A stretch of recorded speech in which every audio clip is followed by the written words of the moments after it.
It was the controversial decision to lock down 9 public housing towers, and the thousands of residents who were effectively imprisoned are now suing the Victorian government. They say they felt like they were in jail. Now they want compensation and an apology. I've never known anything like this in my 83 years, never. Daniel Andrews' government treated us like donkeys. I love Australia, and I know that I have a lot of opportunity for everything, for the school, for work, even for my kids, yeah. We feel like we're animals because they didn't give us a notice or anything. It was here 2 years ago that 3,000 public housing residents were detained without warning inside their own homes. COVID cases were rising and 9 towers like this one were put into a hard lockdown. These residents are now set to go head-to-head against the state of Victoria in court, claiming they were falsely imprisoned. Who could forget heartbreaking images like this? Residents pleading for basic supplies. Mate, it's horrible. People are starving, being refused medical care. Some screaming out while I was live on air back in June 2020. And they'll be able to look out and see people. Is there someone yelling at you from that building, Sam?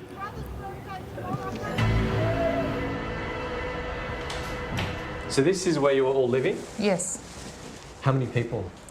Well, 5. In this small space? Yeah. What was that like for an entire week? It's very hard. Ayan Taher was stuck with her family on the 13th floor in one of Melbourne's Flemington Towers. I have a 1-week-old baby, and then I don't have milk, I don't have nappy. Ifra Ahmed had 6 children in a cramped unit and was in dire need of supplies. We just stand in the window and we're just looking, and we can't, all we see is police everywhere, and the kids were frightened. We still think about it because we still have that fear like it might be happening one day. Milibrahan Worko says she came to Australia for a better life. We thought that we were in jail because we saw all that police. We thought did we do any criminal stuff, Victoria's Ombudsman ruled the lockdown of the Flemington and North Melbourne towers violated human rights, but Premier Daniel Andrews refuses to say sorry. They're suing the state, they're suing every taxpayer, and I'm not going to say anything that jeopardises the interests of the state. Just because we live in here, it doesn't mean that we're not human beings, So we need him to apologise to us. Mohammed Yusuf agrees. It's still like yesterday for us. We don't know if it can be again tomorrow, if the same thing. That's why a lot of people moved out. These neighbours are among 3,000 residents, part of the landmark class action. But the wheels of justice are turning slowly. While legal action was launched in March last year, it won't be until September next year when the case goes to trial. There's never been such a claim like this before in the state of Victoria. John Karantzis is head of personal injury law at Carbone Lawyers. While he's not directly involved in this case, he says it's unprecedented. If the claim succeeds, each plaintiff, which could easily be 3,000 people, could win in the vicinity of maybe $50,000 to $100,000 each. People do want to move on, we want to move on, but there's a lot of, a lot of people are scarred from that case where we were locked down. The tower residents aren't the only ones taking legal action. 65,000 Victorian business owners are part of a second class action, and it could cost Victorian taxpayers billions. It was diabolical. It was crippling. Sophia Bazil owns hair salon Unico. Second store was in the CBD, and that was established over 30 years ago. And when the pandemic hit and we were locked down, I couldn't continue there. Within a month, it was gone.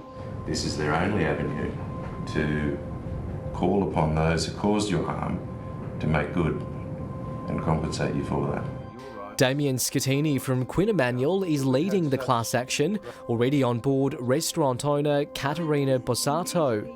we're still living it, and the chance to play catch-up is impossible. And restaurateur Stavros Konis. I know myself, I'm hanging on, and I don't know if I'll be able to hang on. It depends how this summer goes and how much we can catch up. So it's bricks and mortar businesses who, as a consequence of the second lockdown in Victoria, were not able to have customers, clients, patients, call them what you will, attend their premises during that 4-month period.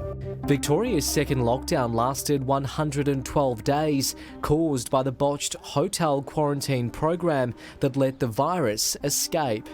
But having assumed the responsibility to operate hotel quarantine, they had to do so reasonably competently. No more, no less, but we say they failed dismally.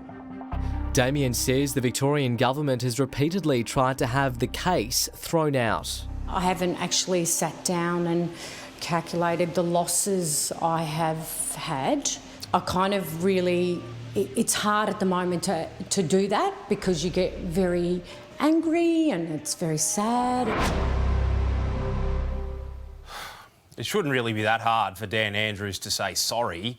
Those families were put through all sorts of pain. Details on how to join the class actions are on our homepage.